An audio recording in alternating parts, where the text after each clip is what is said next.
Hi, hello. My name is Promise Onu, and we were discussing about constitution and versus religion, and we're looking at Nigeria.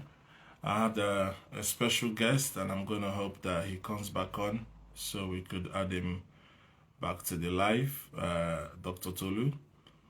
And we are looking at how many the different courts we have in Nigeria and how many different laws we have in Nigeria and how religion plays a role and you know what takes precedence in what part of Nigeria, and it's quite a complex thing.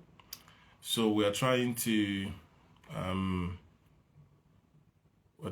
understand. Uh, yeah, send me a request. Okay, Instagram. I think I even lost the video. I think I lost the video there, but yeah. Yeah, you won't believe it. I think I lost the video. I I don't. think I lost it.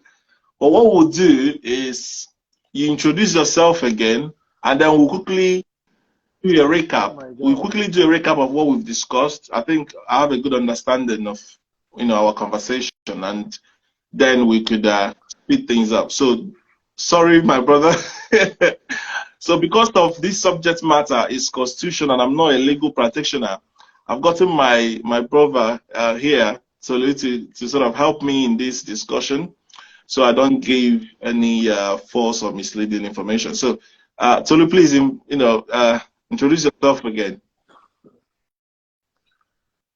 Okay. My name is Dr. Tuluwani Ajayi. Right. I am, well, I'm a lecturer.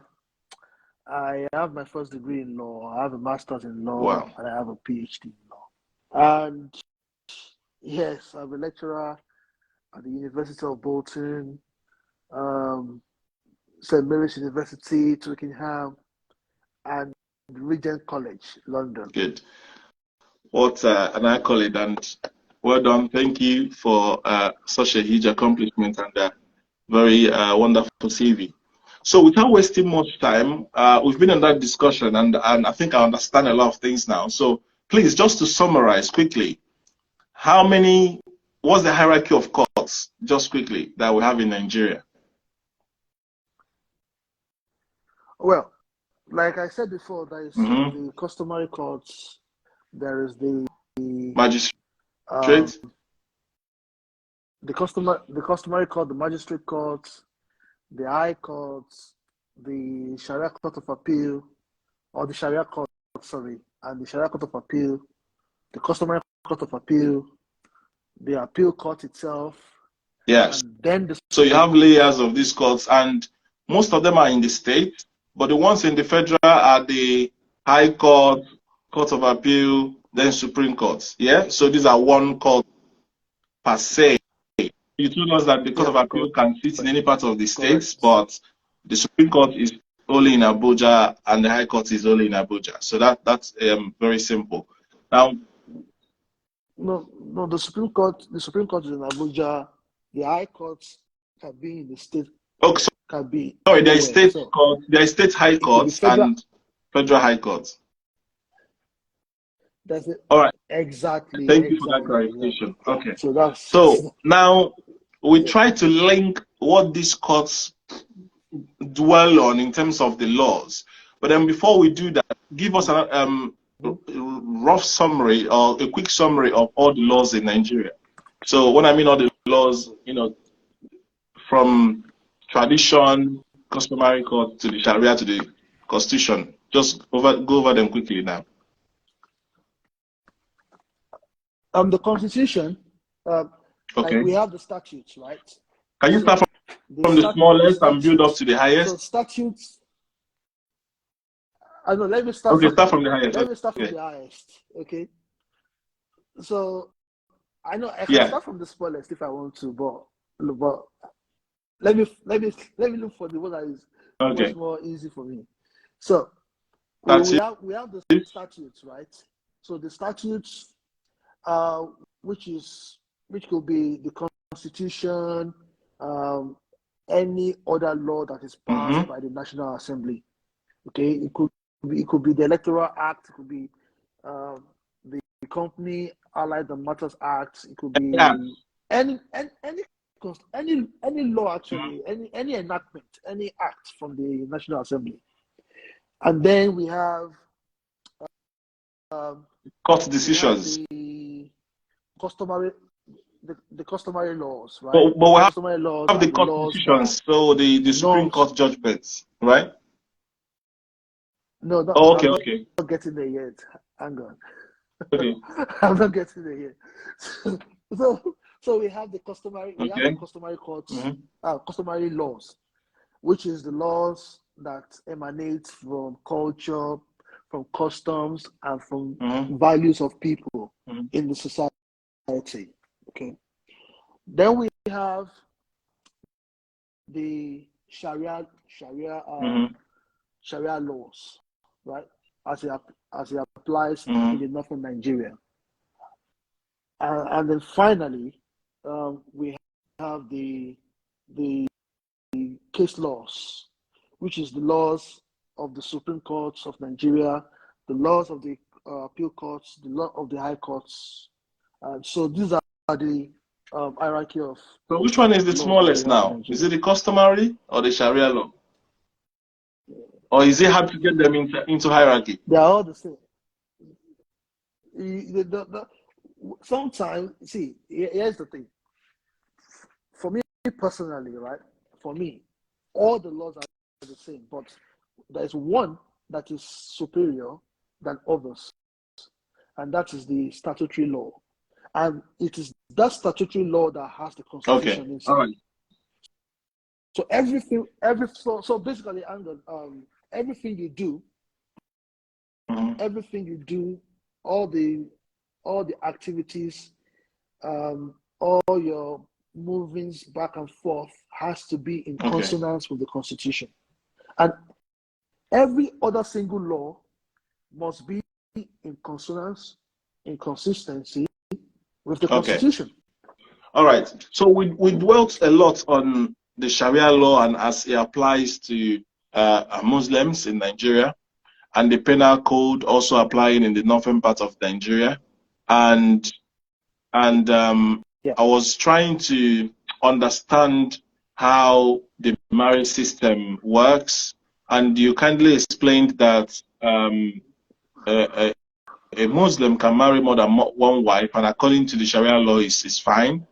Also, a Muslim in Kanu, somebody that is selling beer or has a mannequin can get it destroyed, or it has his goods destroyed because of the Sharia law. Can you explain how the Sharia law is being enforced as per the president of the Sharia law, like you explained earlier, please, just in summary? Well, the Sharia law is more or less applicable in the north, right? And then the Sharia law usually applies when there is an issue or a fact that goes against the established principles of the Sharia law. So, for instance, if you sleep with somebody else's wife in the north, you'll be in serious trouble. And the way rapists are judged in the south is different from the way it's judged in the north. Does that make sense? So rather than going through the conventional law, the criminal law in the south, or the Constitution, they go straight to the Sharia law. So the Sharia law takes very strong prominence in the north. Okay. Now, you mentioned about the president earlier and how the officers work. So I was asking you how, because this was my first time, or this is the first time, or the first day I understand there are Sharia courts in Nigeria. So we are told that there are Sharia courts and also there are Sharia court of appeal. So I was trying to ask you if they have conventional court justices and clerks, and you said no. So can you explain that how the officiating or the officials of the Sharia court are? Actually, they have similar structures. It's not like, when you go to the Sharia courts. I've not been there before, but I'm talking based on what I've heard from my colleagues and those that have been from the north, right? So basically, they have the president, and that president appoints officers to enforce the Sharia law. All right. So if there's a matter and that matter happens in the north and goes against the principles of the Quran, or for instance, if there's a crime committed and that crime goes against the Constitution of Nigeria as well as the Sharia law, the Sharia law will apply first in practice. Wow. So the Sharia law, which is largely based off religion, takes precedence in the north, in the northern part of Nigeria, as against the southern part of Nigeria. And also the penal code is more pertinent to the northerners as well than the southerners. So in the south, you have customary courts, magistrate courts, high courts, and the Supreme Court, and all based off the Constitution, and nothing much related to religion or the Bible, so to speak. But then in the north, you have the Sharia court playing a major role, which certainly deals with all their matters except for political matters. Like you have the Supreme Court in terms of if you have any political issue with the northern, then you probably have to go to the Supreme Court. But also, like you said earlier in the previous life, the Supreme Court justices are also trained to look at Sharia laws as well. Is that correct? Yeah, when the matter goes to the Supreme Court, for instance, because when there's a matter in that is being adjudged under the Sharia law, right, it is possible that matter can go all the way to the Supreme Court. If you remember a particular case in the north where there's a guy that blasphemed, said something that was against Prophet Muhammad, and it was sentenced to death. The boy was sentenced to death, and the boy's lawyers appealed to the Supreme Court. Well, sorry, what happened with that case? I want to hear the end. To be honest, I don't really know what happened. So, but is he still alive? Okay. Yeah, of course, he's still alive. But what I wanted to tell you is every single Supreme Court is like a big ocean where every case ends up. All the courts, the Sharia law, Sharia courts, the Court of Appeal, the customary courts, the magistrate courts, they are like tributaries. Tributaries. Tributaries are like river branches, okay? And the Supreme Court is like the ocean where the tributaries finally end, right? So wherever you're coming from the court, either from the appeal court, from the magistrate court, from the customary court, and everything, you end up at the Supreme Court. That's where Supreme Court is based off based on the Constitution of the Nigeria, so which is the 1999 Constitution as amended. Okay, so thank you for that clarification. Because today, at least I understand that there are Sharia courts, and I mean, you try not to mention who the president is. I think you mentioned the name before. I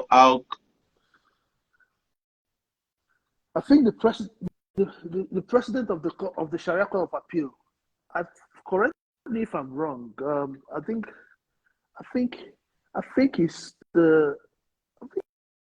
Alkali. But certainly not.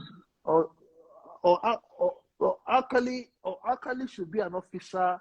No, that's fine. I'm not putting you on the spot. I'm just trying to understand. Yeah. The Sharia court does not use the police to enforce their laws. They have their own officers. They don't use They don't use the So they have their own normal, officers. what I mean normal, the statutory judges that have the wigs and all the rest as their normal officials of their court. So it's usually a different sort of officiating that goes on in the Sharia court. So in Nigeria, I was trying to ask you, somebody who has, or we established that somebody who has a wife in the UK, for example, that married in the courts, can come to Nigeria and marry another wife without marrying the wife in the court, and he's not committing any crime. Because traditionally, you can marry as an Igbo man, as a Yoruba man, as an Hausa man, multiple wives. But then, when it comes to inheritance, of course, your girl child will not be allowed to inherit unless you put it in your will, which is also part of the tradition. But then, where does the tradition sit in terms of the hierarchy of the law? And then, where does the, say for example, like I mentioned, El-Rufai, Ned Moko, Yolodeshe are all polygamists. And in El-Rufai's case, because he's Muslim, he married a teenager, and that's okay because he's Muslim. And then I don't think Ned Moko married in the church. He just married traditionally to Regina Daniels, and that's okay as well. So that means if you want to apply the traditional law, you can apply the traditional law to marriage. And then when it comes to inheritance, inherit as per tradition, which means you give to the male and not to the female unless you put it in your will, which now means you're invoking the powers of the court to share your properties and mandate them to give it to your female children or whoever you like anyway. So to what extent does traditional law, which is also largely unwritten, apply to both the South and the North? And also, to what extent does the customary court apply? And to what extent does the Sharia court apply? And to what extent does the Supreme Court? Just to have like a hierarchy of, these laws. Okay. We've already established the hierarchy. Hierarchy means where you can go to. But let me just quickly clarify that any law that prevents a female child from taking the property of the father or the mother is illegal. It's illegal in what branch of the law now? Because we know in traditional law, which allows multiple marriages or marrying multiple women, right? The same tradition allows you to marry, to give inheritance to only the male children. Now, this is what I'm trying to tell you. Any tradition or traditional practice that is contrary or repugnant to natural justice, equity, and good conscience will not be legal in Nigeria. Why? Because there are case laws for that. Okay, there are laws that have established the equality of gender. Whether you are a boy or a girl, it does not matter. If your father dies without making a will and your father has 2 children, both of you will have the same access to the properties, equal access, right?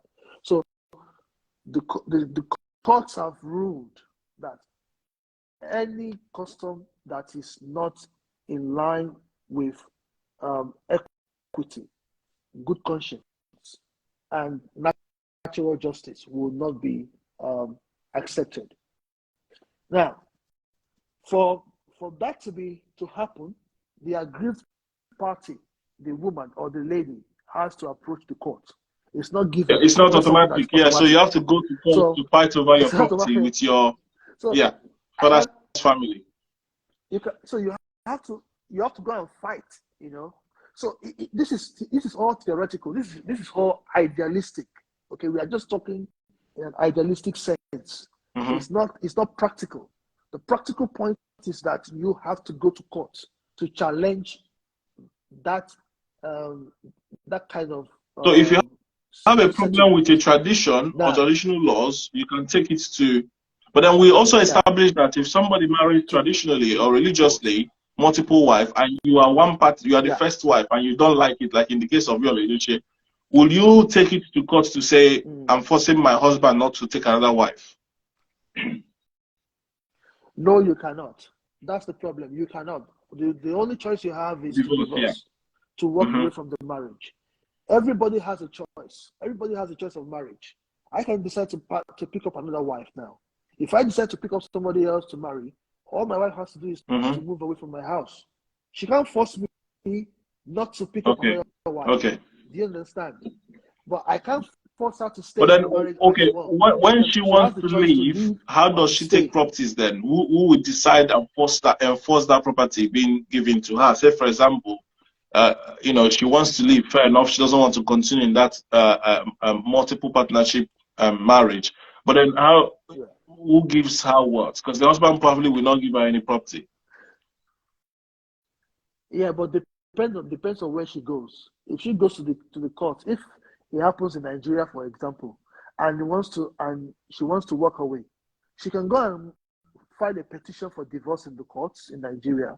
Once she files a petition for divorce, of course, the courts will establish jurisdiction. Remember, that's the first thing you have to establish, that the court has which you said is in the in Nigeria's constitution. So both the Sharia court and all the courts in Nigeria are written down in terms of what has jurisdiction where. Yeah, go on. Yes. So once that is established, then she can approach the court to file a decree nisi, and she wants to move away from the marriage. If she wants to move away from the marriage, the court will look at the facts of the case. Now remember, every case is determined on its own merits. No two cases are entirely the same. So it is not fair for us to look at one case and start comparing it with another. So the court will have to sit down and see what are the material facts. And then based on the material facts and the evidences adduced, the court can reach a conclusion. So the court, so in this particular case where the woman is not happy and she wants to walk away from the marriage, she has to wait and see what the court has to say. She has to bring all her evidences. My husband is cheating. My husband has another wife somewhere else. I don't want to stay in that marriage anymore. I want to walk away. Now, if she wants to walk away, the court will look at the family assets. Now, hold on. If, for example, you were married in church, and then the second wife is being married traditionally, and the woman approaches the court and says, "I want to leave."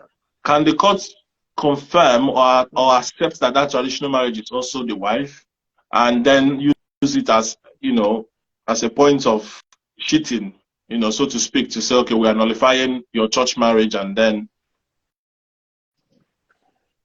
Yes, because traditional marriage is not known to the English law, which is what we practice in Nigeria. Our constitution is fashioned after English law. So traditional marriage is not known to English law. Once you're married to one person, that is the person known to law. Okay. Now, when it comes to divorce, a lot of things are considered. The children, the effort of other people involved in the assets of the family. For instance, if the concubine or the person that you married traditionally has contributed so much money to the purchase price of the property that he now owns, she can claim her own share in the property, even though she's not legitimately married to the man. Right? If she has a child for the man, what happens? She can still claim because she has a child for the man.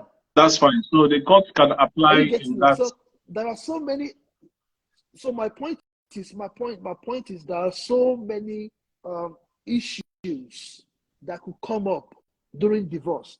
It's not just because I married somebody, you're not happy with it, you're walking away, and you want the share of the property of my assets. You know, there's a web of events that could affect the division of assets. Okay, let's not dwell too much on that. I mean, like I said earlier, the presidents of Nigeria, most of them have, or if not all, actually have multiple wives. But then they have to declare one as their first lady. So they'll have to choose one to be accepted or to be officially recognized as the main wife of the president, right? And probably that's the one you take on official occasions, or you have the office of the first lady. But then Yeah. somebody like El-Rufai that married a teenager after he was FCT minister, he hid under the Sharia law and did that, which of course ordinarily shouldn't be. Mm-hmm. So that's why I was questioning what is the hierarchy of the law in terms of Nigeria, or because my page is about preferring sort of best practices in the world. So say for example, here in the UK we often say there is no written constitution, but you've established that does not mean there is nothing written, just that it is not all in one. They're not making reference to one particular book. So what should be the best practice with all these Sharia law, penal code, customary court, and I mean the court is not really the problem if they are sticking to sort of how it was being designed, or even you can even speak to that as well. What should be the way the courts supposed to be established? Being that Nigeria is a secular country, why do we have different sort of court system? Sharia law is more prevalent and takes precedence in the north, and then in the south it's like more of the constitution and nothing attached to religion as so to speak. But in the north you have a lot to do with religion, like you said, because someone like El-Rufai committing not committing, but taking a wife that is a teenager under the constitution shouldn't be, because she's supposed to be above the age of 18 to become an adult to sort of talk to become eligible to marry. But then he was able to do that under Sharia law. So what do you propose to be the best practice in terms of constitution as per religion? And I'm saying this because here in the UK we recognize there is multiple faiths and you have rights to religion, you have rights to believe, so you could believe anything. But everybody knows that the constitution is sort of supreme. The law stands its ground and is above religious practices and what have you. So in Nigeria, what would you propose? Would you propose that the constitution still stand, or would you propose what we have now stays as it is? And how do you think things should work as we are rounding up? Okay. Okay. I'm a very idealistic person. Okay. Everything we talk about tonight is more or less idealistic, because no matter what we prefer, the point is that things work differently in reality. Okay. Now, if you ask me what I kind of advise or what I think should be the case in Nigeria, I will tell you that we should divide Nigeria into regions, so that the culture, the customs and traditions of each region of the country will form their constitution. So if you look at the North, for instance, they're having a very good time. Of course. You know that?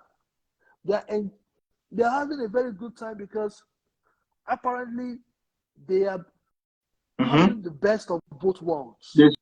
When it suits them, Sharia law. They pick Sharia law. They go to when it doesn't suit them, they pick the constitution. You see, so they enjoy. So there's a lot of. You see, they're the biggest. Of course, I understand. I'm telling you, they enjoy.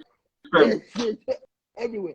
But we in the South, we as Christians, predominantly Christians in the South, have a problem, and the problem is we are sandwiched between following religion and following the law. Funny enough, most of the provisions in the law have their foundations on religion.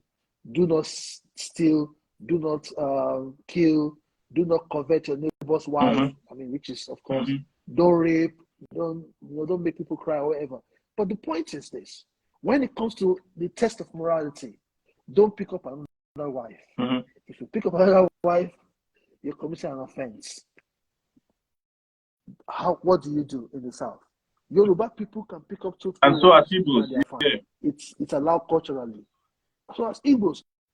So now there's a mismatch. There's a kind of contradiction between tradition, values, morals, as it is in the Igbo culture and the Yoruba culture versus religion. And it's quite important Now, because religion, traditionally nobody will say you've done a bad thing if you pick multiple wives. But because our women are now being told about Christianity, which is what we are taking as our main value system, right? And morality as it is. Now, people are now staying away from that, so they are not seen as sinners, all right? But then in the north, it sort of matches their culture and their religion because it allows them, so they are enjoying. I understand where you're coming from.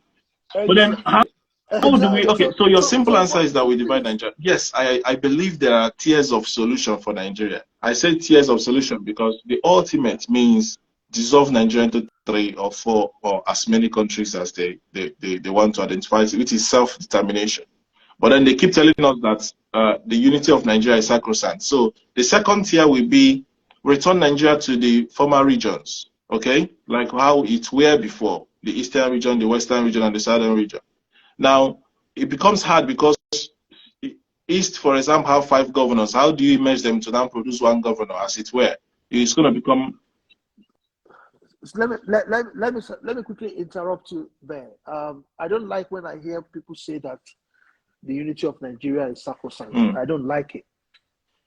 Because the sacrosanctity of Nigeria's unity is based on equality, equity, and justice. Okay.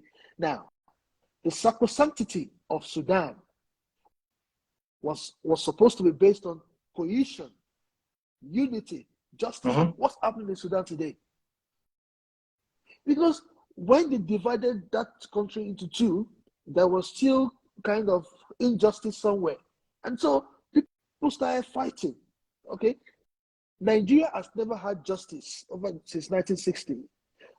Now, let me tell you something.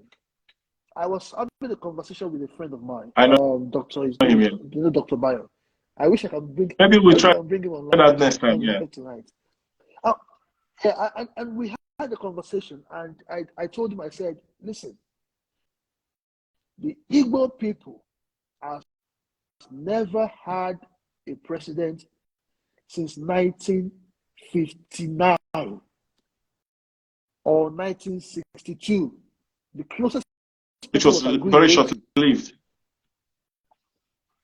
Very shortly. After 1962, 1963, that was the end of it. They never had anybody till now.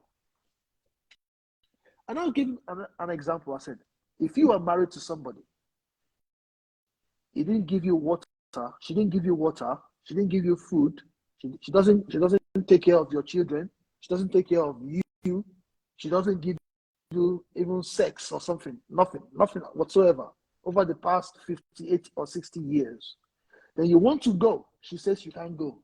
You want to sleep in your house, she says you can't sleep in your house. What would you do? You probably kill the person. You won't kill, you just run away. You probably you can't even run away because you're being caged. She tells you can't go anywhere. You want to sleep in your house, you can't sleep in your house.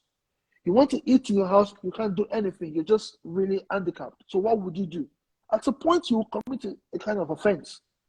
That is where the Igbo people are at the moment. So when you see people crying and shouting and being abusive, I understand.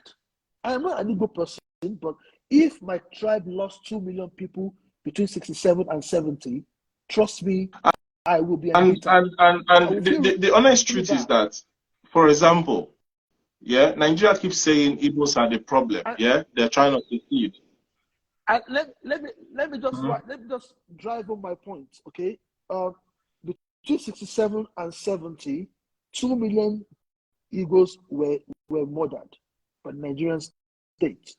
Okay, between 91 and 92, just less than 500 people were killed in the south over MKO Abiola saga. Do you know Nigeria had to compensate the southwest for more than 8 years, giving us Obasanjo? My question is, what compensation are we giving the Igbo? And they will tell you that they are still scared of us. Now, okay, so but sorry, but I'm gonna round up this very quick and then I'll allow you to talk. When I speak like this, yeah, many Yoruba people don't understand the trajectory. They think I'm a Yoruba person. I should be speaking in favor of the Yoruba tribe. But I said, listen, if we are in Nigeria, if we are one, then we have to think as a one nation. So when you talk about the sacrosanctity of Nigerian nation, then every other facts that you are sweeping under the carpet must come to light. You must examine everything, not just you saying that, oh, I'm Yoruba, our local or something like that. It's our turn. But is it really our turn? There are other tribes that have never tasted power. And it's like it's not like they don't have a capable or competent person. And yeah, Dr. Tolu, I must have to go now. But in summary, I think what we understand is that the way Nigerian legal system is structured is not good, and the constitution is not even supreme, because you have the Sharia law, you have the penal code, and it's not the same. In the UK, for example, the law is the same across all different 4 countries. And what we have in the UK is what I prefer to Nigeria, because there are different nations that was amalgamated to become one country. So what you have in the UK is that different countries, Wales, Northern Ireland, Scotland, you know, have different things that they do in their parliament, in their educational system, and what have you. They have what is called the regional government. So that's what I propose for Nigeria. And we're supposed to move towards that and have a constitution that, you know, adopts that, you know, thought that all of us are different nations, right? Yeah. And also make our laws, of course, whatever we think is peculiar to us as a people, just like the Sharia law is prevalent in the North, allow the South to practice what is also good to their constitution, sorry, to their culture and ways of life. So that's what we are preferring. But because of the point you brought in, I'm rounding up because I have to go now in 1 second. But then Nigerian states keep telling us that Igbos are the problem. They want to secede. Now, Igbos have not been in power. Nnamdi Kanu has been in jail. But then it has not affected the corruption. It has not affected the inability for the Nigerian state to provide power, good road, and basic amenities to the people. So for all these years, we are told, oh, these are the problem, these are the problem. Where they are looting and looting and looting and looting. And all these people looting and have been in power are the northerners and, of course, you know, those corrupt people that are there. And these people that you keep calling the problem are actually fostering and doing so well from £20 that you gave them in 1970.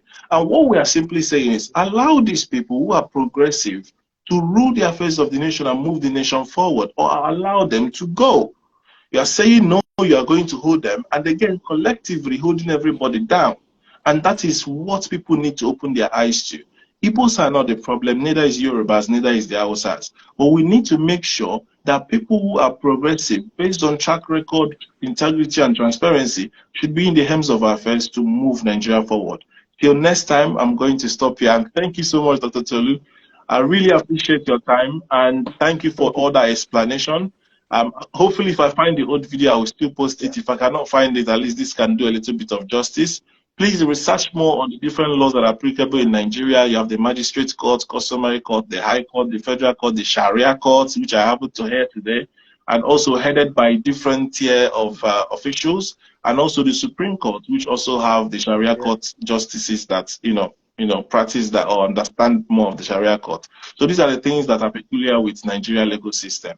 Thank you so much, and God bless you for your time. Bye now. Thank you.